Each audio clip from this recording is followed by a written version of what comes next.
من شرور أنفسنا ومن سيئات أعمالنا. من يهده الله فلا مضل له ومن يضلله فلا هادي له. أشهد أن لا إله إلا الله وحده لا شريك له، وأشهد أن سيدنا محمدا عبده ورسوله. أما بعد فإن خير الحديث كتاب الله، وخير الهدى هدى محمد صلى الله عليه وسلم، وشر الأمور محدثاتها، وكل محدثة بدعة، وكل بدعة ضلالة، وكل ضلالة في النار. أعوذ بالله السميع العليم من الشيطان الرجيم، من همزه ونفخه ونفثه. بسم الله الرحمن الرحيم. يا أيها الذين آمنوا اتقوا الله حق تقاته ولا تموتن إلا وأنتم مسلمون. يا أيها الناس اتقوا ربكم الذي خلقكم من نفس واحدة، وخلق منها زوجها، وبث منهما رجالا كثيرا ونساء. واتقوا الله الذي تساءلون به والأرحام، إن الله كان عليكم رقيبا. يا أيها الذين آمنوا اتقوا الله وقولوا قولا سديدا يصلح لكم أعمالكم ويغفر لكم ذنوبكم، ومن يطع الله ورسوله فقد فاز فوزا عظيما. وقال الله تبارك وتعالى في موضع آخر: بسم الله الرحمن الرحيم. قاف والقرآن المجيد، بل عجبوا أن جاءهم منذر منهم فقال الكافرون هذا شيء عجيب. أإذا متنا وكنا ترابا ذلك رجع بعيد. قد علمنا ما تنقص الأرض منهم وعندنا كتاب حفيظ. بل كذبوا بالحق لما جاءهم فهم في أمر مريج. أفلم ينظروا إلى السماء فوقهم كيف بنيناها وزيناها وما لها من فروج. والأرض مددناها وألقينا فيها رواسي وأنبتنا فيها من كل زوج بهيج، تبصرة وذكرى لكل عبد منيب. وقال الله تبارك وتعالى في موضع آخر: ومن يهد الله فهو المهتد، ومن يضلل فلن تجد لهم أولياء من دونه، ونحشرهم يوم القيامة على وجوههم عميا وبكما وصما، مأواهم جهنم كلما خبت زدناهم سعيرا. محترم بزرگوں، نوجوان ساتھیوں، پردہ نشین اسلامی مائیں اور بہنیں، تمام تعریف و توصیف، حمد و ثنا، بڑائی و کبریائی، تسبیح و تحمید اللہ وحدہ لا شریک کے لیے لائق و سزاوار ہے۔ جو خالق کائنات، مالک ارض و سما ہے، وہی اللہ ہے جو حاجت روا ہے، مشکل کشا ہے، غوث اعظم ہے، دستگیر ہے، گنج بخش ہے، داتا ہے۔ اسی کے ہاتھ میں سارے اختیارات ہیں، وہی قادر مطلق اور مختار کل ہے۔ سبحان اللہ و بحمدہ، سبحان اللہ العظیم، سبحان اللہ و بحمدہ عدد خلقہ و رضا نفسہ و زینت عرشہ و مداد کلماتہ۔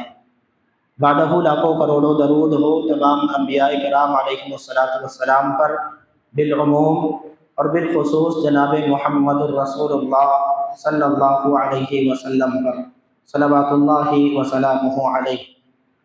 محترم حاضرین جمعہ،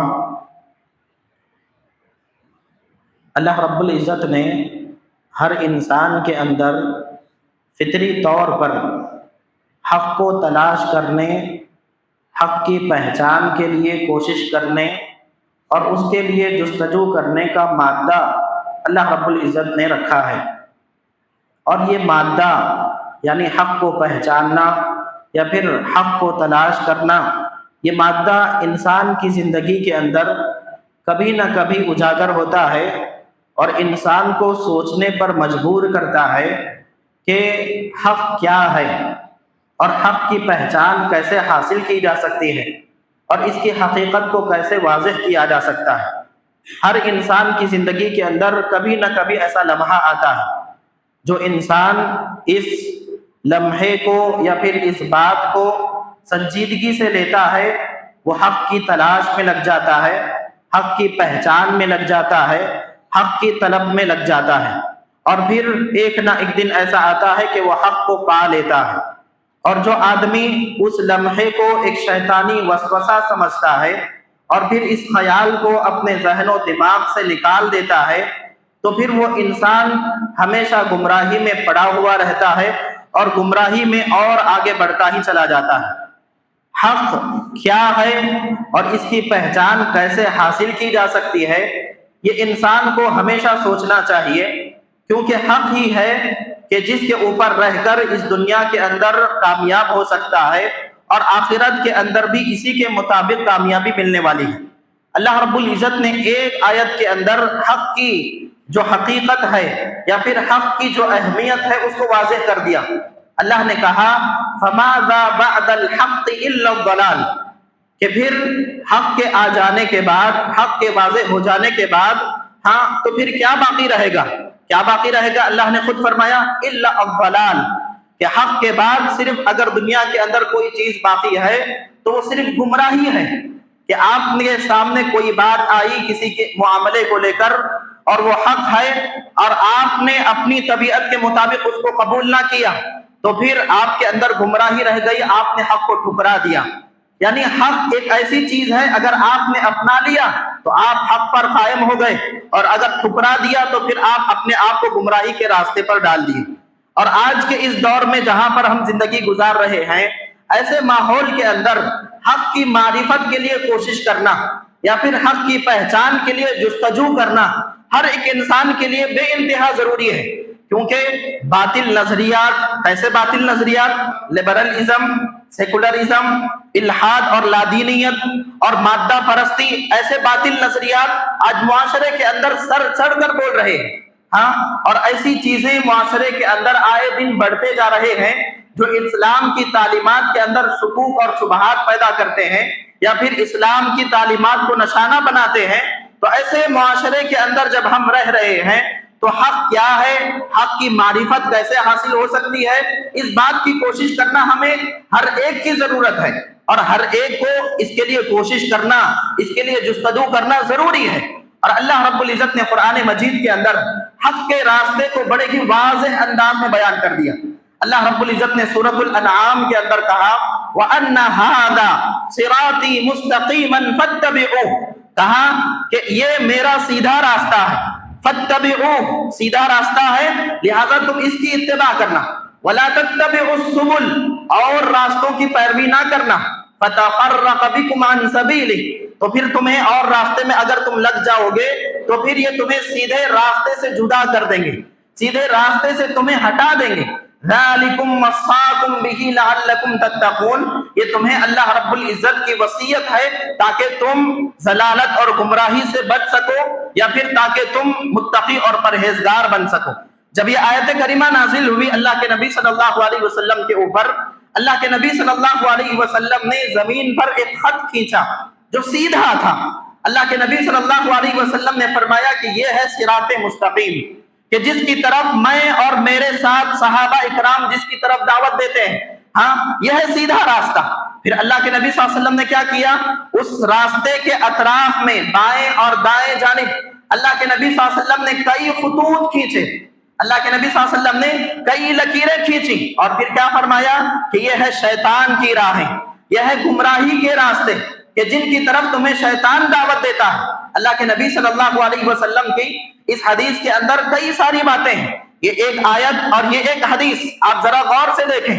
اللہ رب العزت نے فرمایا وَأَنَّ هَذَا صِرَاطِي مُسْتَقِيمًا، اللہ نے کہا کہ یہ میرا سیدھا راستہ ہے، اور اللہ کے نبی نے کیا کیا، ایک لمبی لکیر سیدھی کھینچی اور کھینچ کر بتایا کہ یہ صراط مستقیم ہے، یعنی حق کا راستہ، یعنی صراط مستقیم۔ اور اللہ کا راستہ، جنت کو جانے والا راستہ ہمیشہ ایک ہی ہوگا اور سیدھا ہوگا۔ ہاں، اس کے اندر کجروی، اس کے اندر کسی قسم کا انشقاق یا پھر اس کے اندر کسی طرح کا افتراق نہیں پایا جاتا۔ اس کے اندر یہ سیدھا راستہ ہوگا، ہاں، اور ایک ہی راستہ ہوگا۔ پھر اللہ کے نبی صلی اللہ علیہ وسلم کی اس حدیث کے اندر دیکھیں، اللہ کے نبی نے اس راستے کے اطراف میں کئی لکیریں کھینچی اور پھر کیا فرمایا کہ یہ شیطان کے راستے ہیں، گمراہی کے راستے ہیں، یعنی حق کے علاوہ جتنے راستے ہیں وہ بہت زیادہ ہیں۔ گمراہی کے راستے ایک نہیں، کئی راستے ہیں۔ اور اس کے اندر غور کرنے والی بات یہ ہے کہ اللہ کے نبی صلی اللہ علیہ وسلم نے اس حق کے راستے کے ساتھ ملا کر ہی دوسرے گمراہی کے راستے ملائے تھے۔ ہاں، دوسرے گمراہی کے راستے آپ صلی اللہ علیہ وسلم نے کھینچے تھے، لکیریں کھینچی تھی۔ ہاں، جس سے معلوم ہوتا ہے کہ جب کبھی دین کے اندر خرابی آئے گی، ہاں، جب کبھی دین کے اندر بدعات آئیں گی، وہ دین کے نام پر پیدا ہوں گی۔ جب کبھی مسلمانوں کے اندر یا پھر دین پر چلنے والوں کے اندر خرابیاں آئیں گی، گمراہیاں پیدا ہوں گی، وہ دین کے نام کے اوپر پیدا ہوں گی۔ ہاں، اللہ کے نبی صلی اللہ علیہ وسلم نے حق کے راستے کے ساتھ جو لکیریں کھینچی، اس کے اندر یہ واضح ثبوت ہے کہ جب کبھی ہمارے اندر افتراق اور انتشار آئے گا، جب کبھی ہمارے اندر بے دینی اور لادینیت پیدا ہوگی، جب کبھی ہمارے اندر ہمارے اختلافات کے اندر، ہمارے آراء و نظریات کے اندر اختلاف پیدا ہوگا، تو وہ کیسا ہوگا؟ دین کے ذریعے پیدا ہوگا۔ اور اللہ کے نبی صلی اللہ علیہ وسلم کی یہ حدیث بالکل واضح کرتی ہے شیطان کے اس وعدے کو جو اس نے اللہ رب العزت سے کیا تھا۔ کیا کیا تھا اس نے وعدہ؟ ثم لأقعدن لهم صراطك المستقيم۔ شیطان نے اللہ سے وعدہ کیا تھا کہ اے اللہ، یقیناً میں تیرے بندوں کو گمراہ کروں گا۔ کہاں پر بیٹھ کر گمراہ کروں گا؟ اس سیدھے راستے پر بیٹھ کر گمراہ کروں گا۔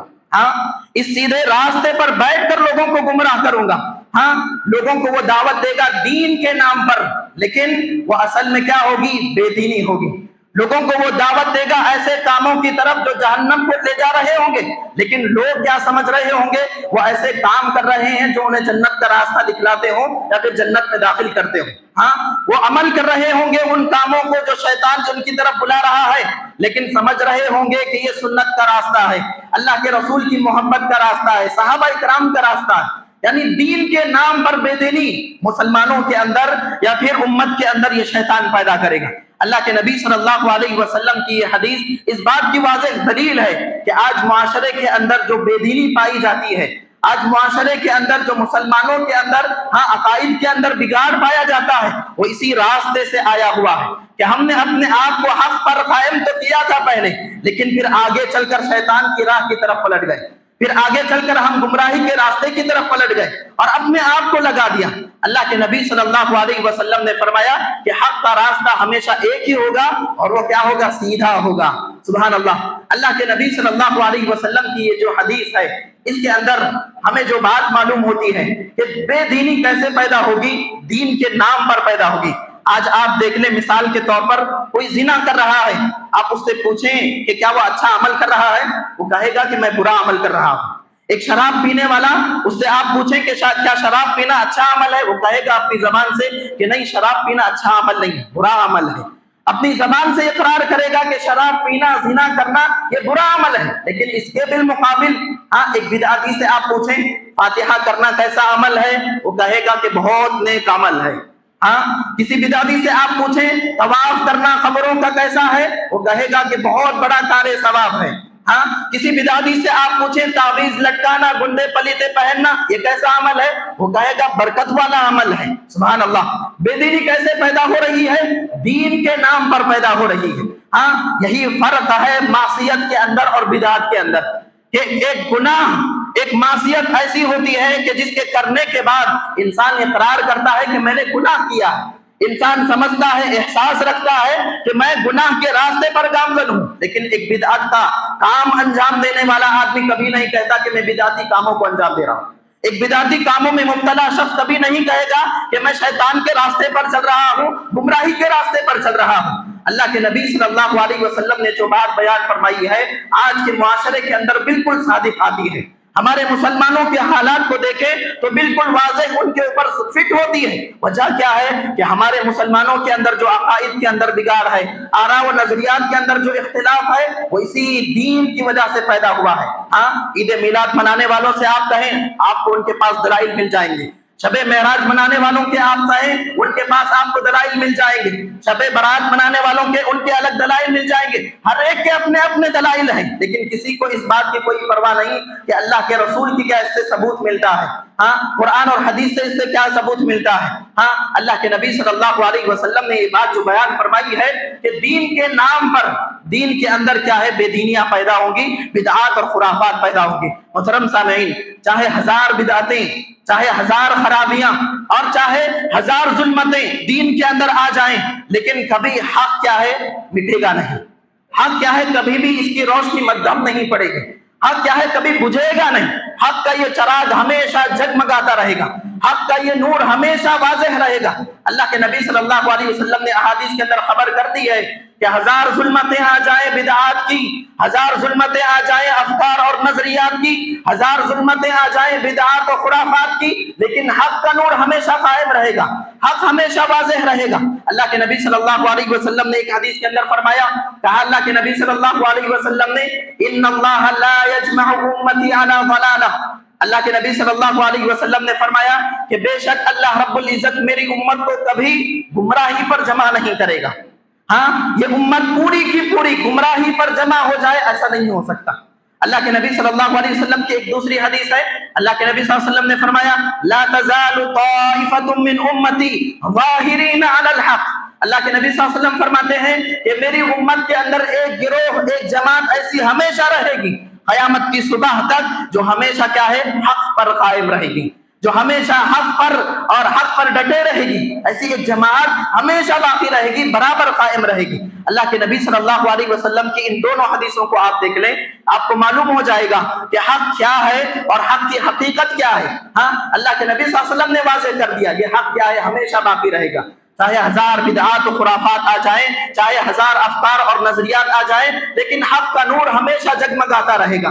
ہاں دنیا کے اندر 95% لوگ گمراہی پر جمع ہو جائیں، 5% لوگ ضرور ایسے ہوں گے جو حق کو ماننے والے اور جو حق پر چلنے والے ہوں گے۔ ہاں دنیا کے اندر 99% لوگ گمراہی پر جمع ہو جائیں، لیکن 1% لوگ ضرور ایسے ہوں گے جو حق کو لے کر چلیں گے اور حق پر قائم رہیں گے۔ اللہ کے نبی صلی اللہ علیہ وسلم کی اس حدیث کے اندر یہی پیغام ہے، ان اللہ لا یجمع امتی علی ضلالہ، کہ میری امت کو اللہ رب العزت کبھی گمراہی پر جمع نہیں کرے گا۔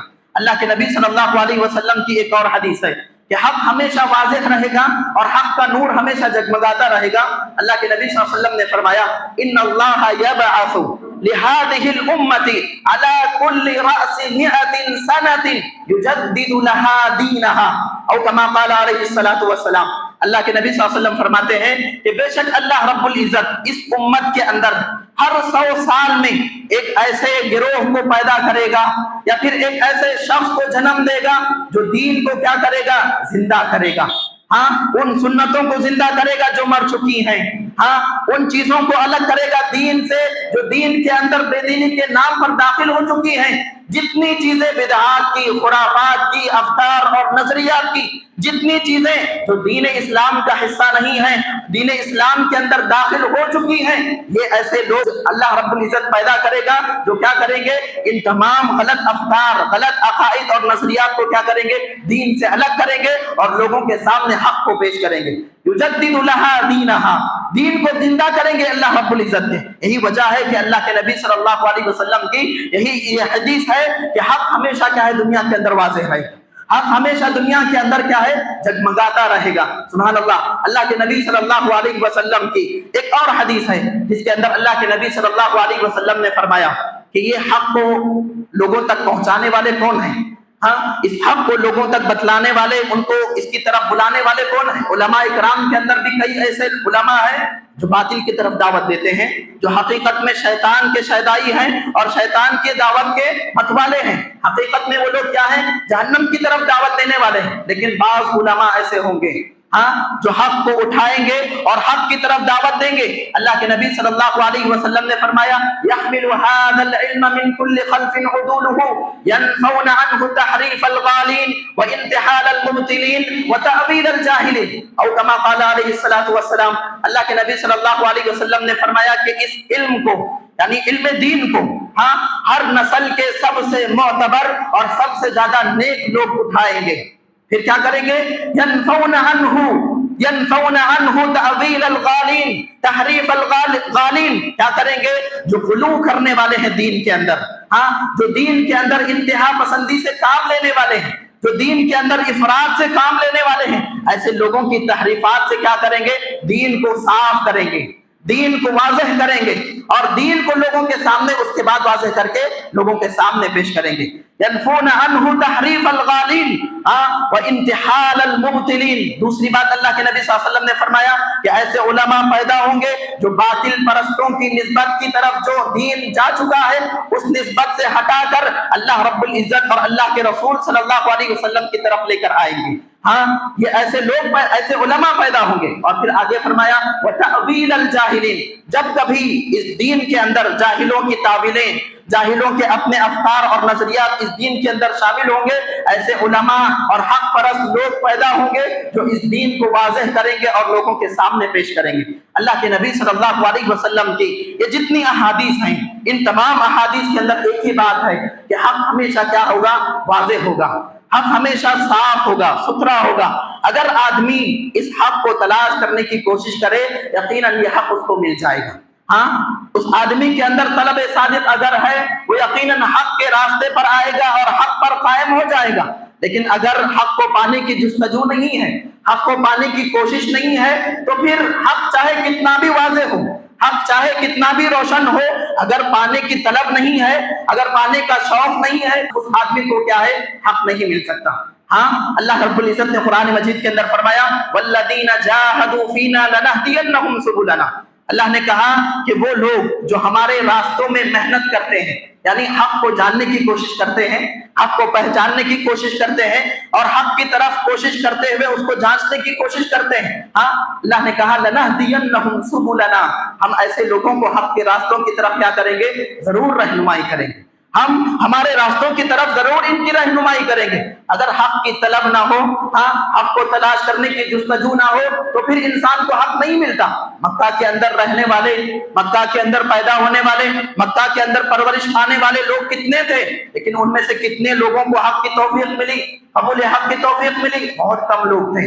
خود اللہ کے رسول صلی اللہ علیہ وسلم کے چچا ابو طالب، جنہوں نے اللہ کے رسول صلی اللہ علیہ وسلم نے آئے مشکلات میں اللہ کے نبی صلی اللہ علیہ وسلم کا ساتھ دیا، اللہ کے نبی صلی اللہ علیہ وسلم کے سامنے سینہ سپر بن کر کھڑے رہے، اللہ کے نبی صلی اللہ علیہ وسلم کے سامنے ڈھال بن کر کھڑے رہے، ہاں، انہیں قبول حق کی توفیق نہ ملی۔ وجہ کیا تھی؟ پھر حق کو تلاش کرنے کی جو جستجو تھی ان کے اندر نہیں تھی، ہاں، جس کی وجہ سے قبول حق کی توفیق نہ ملی۔ سبحان اللہ، حضرت نوح علیہ السلام 950 سال انہوں نے دعوت و تبلیغ کا کام کیا، ہم نے کتنی مرتبہ نہیں سنا، لیکن ان کا بیٹا، ہاں، ایک نبی کے زیر تربیت میں جو بچہ رہا ہے اس کی تربیت میں کوئی کمی ہو سکتی ہے؟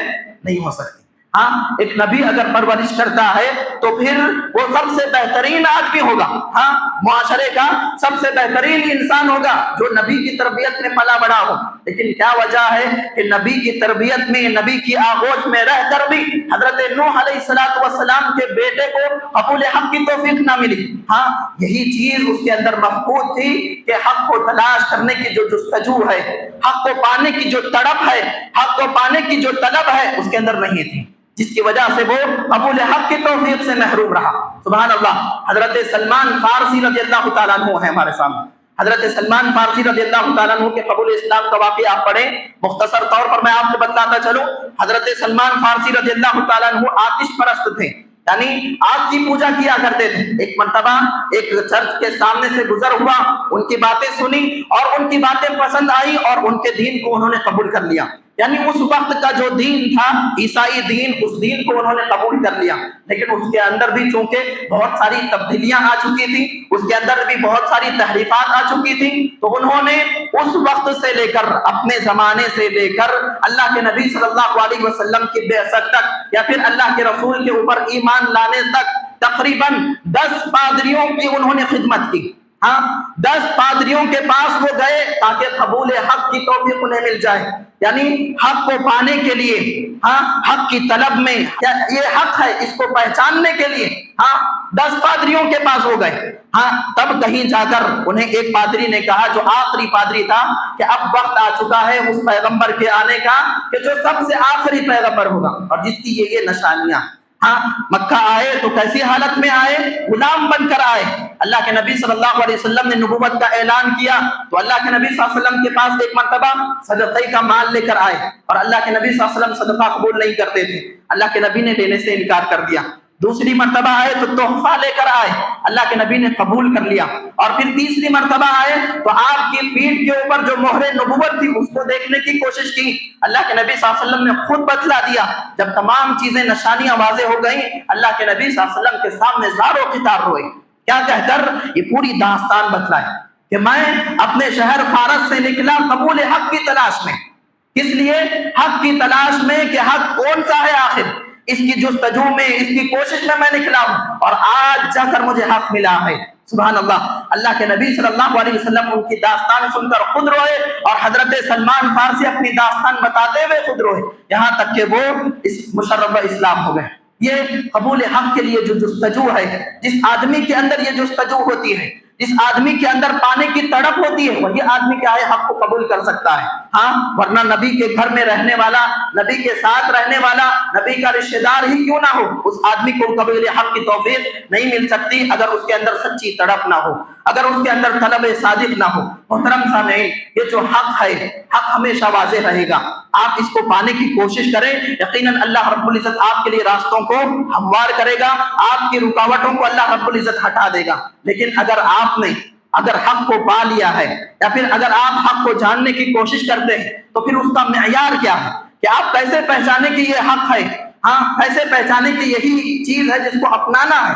اللہ کے نبی صلی اللہ علیہ وسلم نے جب لوگوں کے سامنے، کفار مکہ کے سامنے حق کو پیش کیا تو کفار مکہ نے کئی اپنے معیار بنا لیے، حق کو تولنے کے لیے، حق کو جانچنے کے لیے، حق کو پرکھنے کے لیے انہوں نے اپنے طور پر کئی معیار بنا لیے، جن میں سے ایک معیار انہوں نے کیا بنا لیا؟ کہا کثرت مال اور کثرت اولاد یہ حق کا معیار ہے۔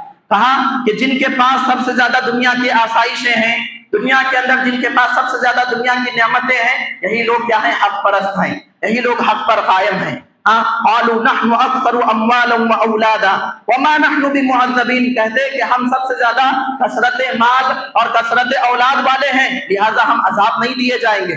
اللہ کے نبی صلی اللہ علیہ وسلم کے اوپر اللہ نے آیت نازل فرمائی، اور اس نظریے کا اللہ نے کیا کر دیا؟ رد کر دیا۔ کہا ام یحسدون الناس علی ما آتاہم اللہ، اللہ رب العزت نے کہا وَيَحْسَبُونَ أَنَّمَا نُمِدُّهُمْ بِهِ مِن مَّالٍ وَبَنِينَ نُسَارِعُ لَهُمْ فِي الْخَيْرَاتِ بَل لَّا يَشْعُرُونَ۔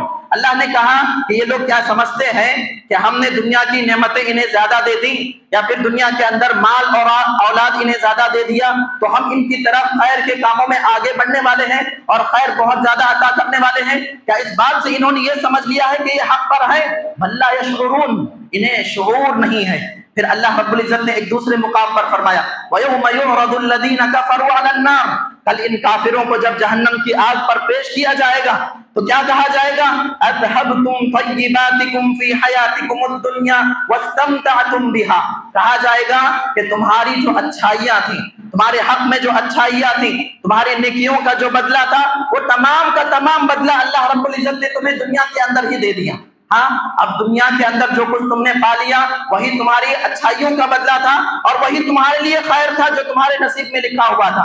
اب جب تم یہاں پر پہنچ چکے ہو جہنم کی آگ پر، اب تمہارے لیے صرف جہنم کا عذاب ہے، تمہارے لیے کوئی خیر نہیں ہے۔ سبحان اللہ۔ دنیا کے اندر کسی کو نعمتیں ملی ہیں، دنیا کے اندر کسی کو مال زیادہ ملا ہے، اولاد زیادہ ملی ہے، یہ اس بات کی ہرگز نشانی نہیں ہے کہ اللہ رب العزت اس سے خوش ہے، یا پھر اللہ رب العزت کی جانب سے وہ بہت زیادہ اچھے راستے پر قائم ہے، بلکہ یہ تو اس بات کی علامت ہے۔ مفسرین کرام کہتے ہیں کہ جو آدمی گناہ پر گناہ کرتا ہے اور اس کے باوجود وہ دنیا کے اندر ترقی پر ترقی کرتا جا رہا ہے، یہ نشانی ہے اس بات کی کہ اللہ رب العزت اسے ڈھیل دے رہا ہے، اور عنقریب اللہ رب العزت اسے عذاب میں مبتلا کرے گا۔ ہاں عنقریب وہ اپنی آخرت میں کیا ہوگا؟ بہت زیادہ خسارہ اٹھانے والوں میں سے ہو جائے گا۔ تو کثرت مال اور کثرت اولاد کیا ہے؟ حق کا معیار نہیں ہے۔ ہاں دوسری چیز جو کفار مکہ نے حق کا معیار بنا لیا تھا، حق کو جانچنے اور پرکھنے کا ایک پیمانہ بنا لیا تھا، کہا کہ جہاں پر لوگ جس چیز کے سب سے زیادہ ماننے والے ہیں، تعداد لوگوں کی کثرت، ہاں جتنے زیادہ لوگ ہوں گے وہی سب سے زیادہ کیا ہے؟ حق پر قائم۔ ہاں جتنے زیادہ لوگ جس نظریے کے ماننے والے ہیں وہی سب سے زیادہ حق پر قائم ہیں۔ اللہ کے نبی صلی اللہ علیہ وسلم سے اللہ نے کہا وَإِن تُطِعْ أَكْثَرَ مَنْ فِي الْأَرْضِ يُضِلُّوكَ عَنْ سَبِيلِ اللَّهِ، اے نبی اگر آپ زمین کے اوپر موجود اکثریت کی اگر اتباع کریں گے، کن کی؟ زمین کے اوپر موجود اکثریت لوگوں کی اگر اتباع کریں گے، یضلوک عن سبیل اللہ، یہ اکثریت کیا کرے گی تمہیں، یہ میجورٹی تمہیں کیا کرے گی؟ ہاں اللہ کے راستے سے تمہیں گمراہ کر دے گی، ہاں اللہ کے راستے سے تمہیں گمراہ کر دے گی۔ کبھی بھی یہ مت سمجھنا کہ حق کیا ہے، ہاں ان لوگوں کے پاس ہے جس کو سب سے زیادہ ماننے والے ہیں۔ حق پر اگر قائم ایک آدمی بھی ہے، وہ ایک آدمی پوری امت کے برابر ہے۔ ہاں حق پر اگر ایک آدمی بھی قائم ہے، وہ ایک آدمی پوری قوم کے برابر ہے۔ حضرت ابراہیم علیہ السلام کے بارے میں اللہ نے کیا کہا؟ ان ابراہیم کان امہ، کہا کہ بے شک ابراہیم ایک امت تھے، ساری قوم نے جھٹلا دیا، یہ ایک اکیلے تھے جو توحید پر قائم تھے۔ ہاں ساری امت نے اللہ کی توحید کا انکار کر دیا، یہ ایک اکیلے تھے جو توحید پر ڈٹے رہے۔ ہاں اللہ رب العزت نے کیا کہا؟ ان ابراہیم کان امہ، اگر آپ اکیلے ہیں اور آپ اگر حق پر ہیں تو آپ سمجھیے آپ ایک امت کے برابر ہیں، ایک قوم کے برابر ہیں، ایک آپ اپنے اندر انجمن ہے پوری۔ سبحان اللہ، اللہ رب العزت نے جو حق کا معیار بنایا ہے وہ کثرت نہیں ہے۔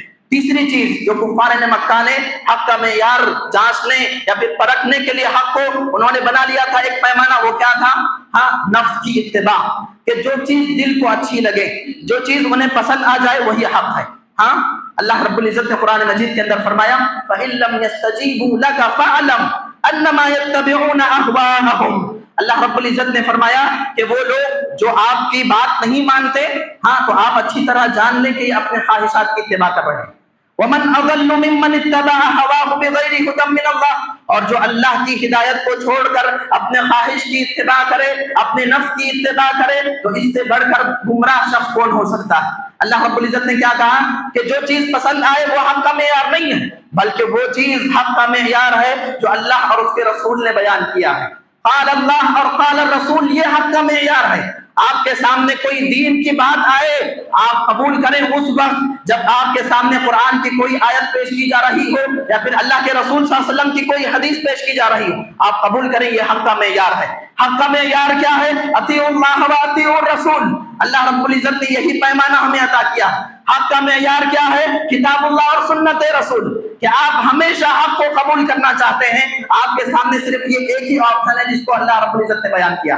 ہاں کہ کوئی بھی چیز، کوئی بھی دین کا معاملہ ہو، آپ کے لیے ضروری ہے کہ قرآن سے اس کی دلیل ملے یا پھر حدیث سے اس کی دلیل ملے۔ ایسا ہرگز نہیں ہو سکتا، ایسا ہرگز نہیں ہو سکتا کہ دین کے اندر کوئی اچھا کام ہے اور قرآن اور حدیث کے اندر اس کا تذکرہ نہیں ہے، صحابہ کرام کی زندگیوں کے اندر اس کا نمونہ موجود نہیں ہے، اسلاف کرام کی زندگیوں کے اندر اس کا طریقہ موجود نہیں ہے، ایسا ہرگز نہیں ہو سکتا۔ اللہ رب العزت نے کیا فرمایا؟ وَأَنزَلْنَا عَلَيْكَ الْكِتَابَ تِبْيَانًا لِكُلِّ شَيْءٍ، کہ ہم نے آپ کے اوپر ایسی چیز نازل کی ہے جو ہر چیز کو بیان کرتی ہے۔ قیامت کی صبح تک بھی دنیا کے اندر کتنے بھی مسائل پیدا ہو جائیں، ہاں دنیا اگر چاند پر پہنچی ہے، چاند پر رہنے کے جو حالات ہوں گے، ہاں وہاں پر زندگی گزارنے کے حالات بھی قرآن آپ کو بیان کرے گا، حدیث کی روشنی میں آپ اس سے رہنمائی حاصل کر سکتے ہیں۔ کبھی ایسا نہیں ہو سکتا کہ قرآن کے اندر ایک بات موجود نہیں ہے اور آپ کے نزدیک وہ خیر ہو، ہاں آپ کے نزدیک وہ حق ہو، ایسا نہیں ہو سکتا۔ میرے بھائیوں، حق کا یہ جو معیار ہے اس کو آپ سمجھیں، اللہ اور اس کے رسول کی بات، کتاب اللہ اور سنت رسول، یہی حق کا معیار ہے۔ چاہے لوگ کتنے بھی غلط تعویلیں کر کے آپ کے سامنے بات بیان کریں، آپ ان سے پوچھیں کہ اس کا ثبوت اللہ کے رسول سے کہاں ہے، اللہ کے رسول کے صحابہ سے کہا ہے، یہ چیز منہج سلف کے اندر کہاں پر ملتی ہے، یہ چیز فہم سلف کے اندر ہمیں کہاں پر ملتی ہے، آپ پوچھیں، تب جا کر کسی بات کو قبول کریں اور اس دین کے عمل کو کیا ہے اپنائیں۔ لیکن آج یہ چیز نہیں ہے، آج یہ چیز نہیں ہے۔ اسے گزشتہ خطبہ جمعہ کے اندر میں نے آپ کے سامنے بیان کیا کہ 15ویں شعبان کی یہ خرافات ہیں، لیکن بھلا بتلائیے کن لوگوں نے اس چیز کو قبول کیا اور کن لوگوں نے اس کا رد کیا، اللہ بہتر جانتا ہے۔ لیکن ان لوگوں کے سامنے حق کا یہ معیار ہے جو میں پیش کرنا چاہتا ہوں، حق کو تولنے کا اور حق کو ناپنے کا یہ پیمانہ ہے جو اللہ اور اس کے رسول نے ہمیں دیا ہے۔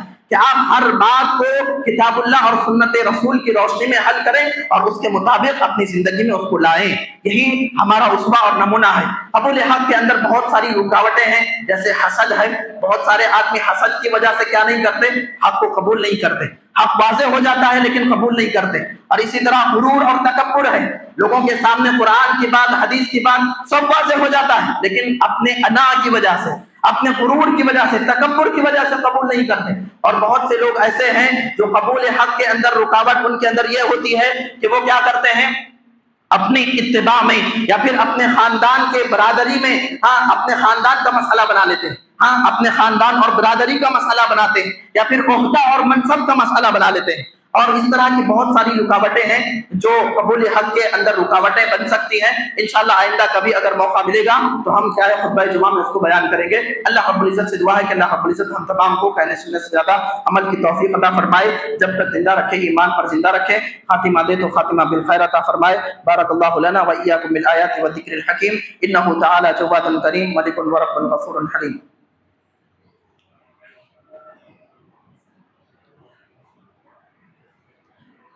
إن الحمد لله نحمده ونستعينه ونستغفره ونؤمن به ونتوكل عليه ونعوذ بالله من شرور أنفسنا ومن سيئات أعمالنا. من يهده الله فلا مضل له ومن يضلله فلا هادي له. أشهد أن لا إله إلا الله وحده لا شريك له وأشهد أن سيدنا محمدا عبده ورسوله. أما بعد، أعوذ بالله السميع العليم من الشيطان الرجيم. إن الله وملائكته يصلون على النبي يا أيها الذين آمنوا صلوا عليه وسلموا تسليما. اللهم صل على محمد وعلى آل محمد كما صليت على إبراهيم وعلى آل إبراهيم إنك حميد مجيد.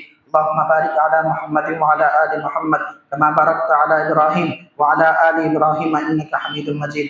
اللهم اغفر للمؤمنين والمؤمنات والمسلمين والمسلمات والأحياء منهم والأموات. اللهم انصر من نصر الدين واجعلنا منهم، واخذل من خذل المسلمين ولا تجعلنا منهم. عباد الله رحمني ورحمكم الله، إن الله يأمر بالعدل والإحسان وإيتاء ذي القربى وينهى عن الفحشاء والمنكر والبغي يعظكم لعلكم تذكرون. اذكروا الله يذكركم وادعوه يستجب لكم ولذكر الله تعالى أعلى وأجل وأتم وأهم وأكبر.